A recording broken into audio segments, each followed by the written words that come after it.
So I use that part. Henry Bernardo. Yes, sir. When's your presentation, my brother? Tomorrow, brother. Tomorrow. Don't miss it. Good information. Good information. Thank you for your presence. It's always a treat and education. I want to ask about the issue that's coming out of New York City and now South Jersey and Philadelphia area where I'm from concerning these mosquitoes and this so-called virus that's spreading around. As you know, in some of the reports last year, there was a virus that allegedly spread through New York City and killed up a bunch of people. And now the early reports coming through the media is that both New York City and now Philadelphia too, and most of the cities in between are gearing up for a major campaign to begin spraying again this spring because they claim that new live mosquitoes have been found in new dead birds throughout these metro regions. And I wish you would speak to that issue because there's a lot of people, when I do my travels through that particular area, there's a great deal of concern about this, and people are not getting any information whatsoever. Yeah, I know a little bit on it. Of course, Brother Keaty probably has more on it than I do, don't you, Keaty? Yeah, I've been working at the same time. Yeah, Keaty would be the man for that. I do know they have formaldehyde in it. That's an ingredient in the spray causes birth defects. I know that's in it, and I know they can't even kill roaches in New York, so mosquitoes is out of the question, as far as I'm concerned. It's a bogus plan. I don't know what all is in the chemical warfare which they devised, which is heavy in the black community, but it has nothing to do with the virus and all to do about biological warfare to me.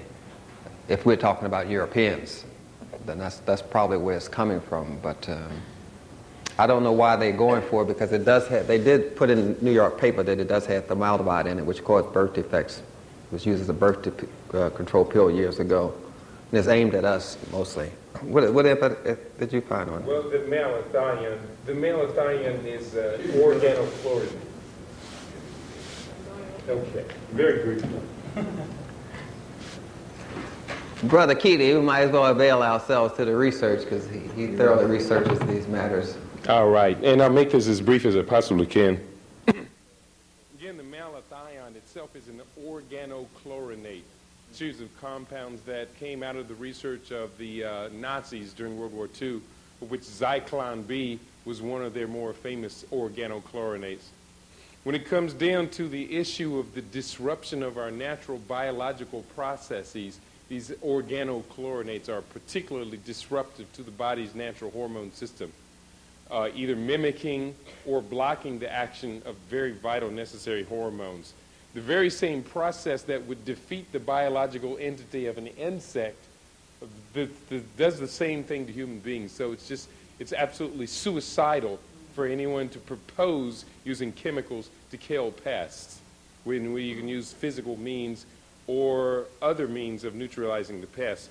But the whole key about it is, and this is perhaps, this is what most definitely you did teach me, and I think is relevant here, is that we have this clinging on to the belief in viruses. And as long as we cling to the belief of viruses, others will use us clinging to that belief to control us as they control the viruses of which we're afraid. So for you, Brother Dr. Afrika, can you clarify this very simple question? What is a virus? A virus, as far as science is concerned, not the social stuff that you've been told, as far as science goes, it's a particle of a dead cell. It does not live, it cannot reproduce, and it does not grow. It's a particle of a dead cell. If you want to say where it comes from, it could come from some organ inside of the cell, like the mitochondria or whatever the organ that died, they can get that particle from it. And that's where you get all these names from. When we break down that chemical in the particle virus, we call them mineral salts. Those are mineral salts, like sodium chloride, magnesium chloride, calcium chloride. That's what you call ashes to ashes and dust to dust. When you die, you turn into dust. When cells die, they turn into dust, but we call them mineral salts. So they are actually mineral salts, which are the things that viruses are made of. And you can always find minerals in a living thing. So it's full game there. But the issue about the virus is based on having a scapegoat. Scapegoat is a good thing, like someone dies to save you or something like that. You have to find a scapegoat for you messing up your own life and not wanting to take the weight. So we have a lot of scapegoat philosophies. I'm not being negative. I'm just saying we like someone else to take the responsibility of our life, be it Moses, Jesus, Muhammad. We look for a scapegoat. And so they know this will sell because they're using the same philosophy. It's the same philosophy that made E.T. a hit. He would mimic Jesus coming. So they use the same approach. They use it in all the commercials, the same approach. There's some savior coming, Mr. Clean. You know, it's the same. It's not a new theme. They just run the same game over and over again. And why we still go for it, I don't know. But it's no such thing as a virus. So it's nothing you can get to kill a virus. How can you kill something that's already dead? Yes, sir. Peace. Oh, Jelani, when you finish, come on down there and help me pass out these things, brother, man. Okay, bro. Boy, you're from Florida. But I wanted to ask you, in relationship to the fact that there are extreme, immense amounts of clone vegetables and fruits nowadays, how does the body respond to clone vegetables and fruits, and can it still extract what it needs for its own supplements, the body that is? Yeah, well, we're talking about whether something is cloned by nature or cloned by man, or it's hybridized by nature or hybridized by man. When we're talking about something that's cloned, the soil itself is cloned. I mean, let's get a break. The soil itself is cloned. That's what you call herbicides and pesticides and all that stuff. And the nuclear waste they use to mix with the soil. The soil itself is cloned.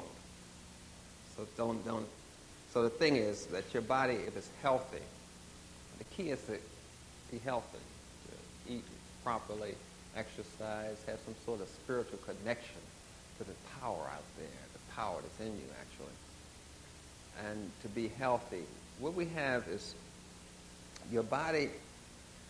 Well, the Europeans figured this one out. This is a good one. The food has no energy in it.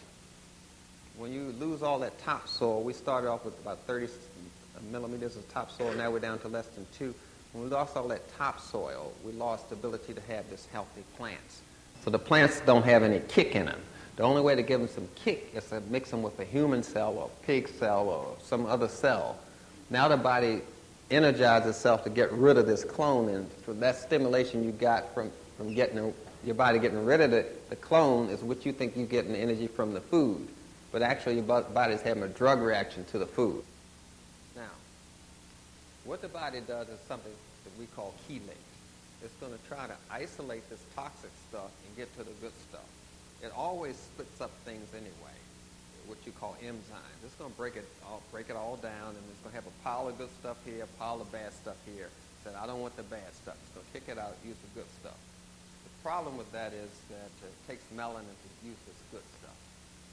And if you're not very healthy, then the melanin can't use it, so the melanin will bond the bad stuff. Because melanin works against you at this point. It will bond the bad stuff and let the good stuff go. The body has what we call a negative reaction. You breathe based on carbon dioxide, carbon monoxide. That's what triggers your breathing. We call it a negative drive. So the body's going to pick up the negative driver and hope that you'll do something healthy so it can get the good driver. But if you should just eat as many green vegetables as possible, because they mimic the melanin crystal, which you call chlorophyll, and that alone will help your body kick out what is bad. Just eating fresh fruits and vegetables, drinking water, real water, not tap water, because that's synthetic water. Drinking real water, spring water, and if you can't do that, drink distilled water. Putting that kind of energy in your system, you can get past this thing, because this thing is most harmful to the Europeans. It's not as harmful to us, but it's more harmful to the Europeans. And don't approach it like The purpose of you eating healthy is to get more power. Just keep that in your focus. Yes. Peace. Can you elaborate on the scare that they're giving to people as far as the herbs and mixing medications and pharmaceuticals, and they're, scaring people about, taking different herbs, and everybody's, oh no, I can't take herbs and take my medicines. Can you elaborate on that? Well, it's the pharmaceutical guys. They own a lot of the health food stores now. And of course, Rexall distributes herbs. So they are trying to get their market share. And in order to get their market share, they're saying the only authority on whether you can take a herb with an aspirin is the pharmacist at Eckert's Drugs. This is what they're preaching. And you're right, it's a scare tactic. But follow me here.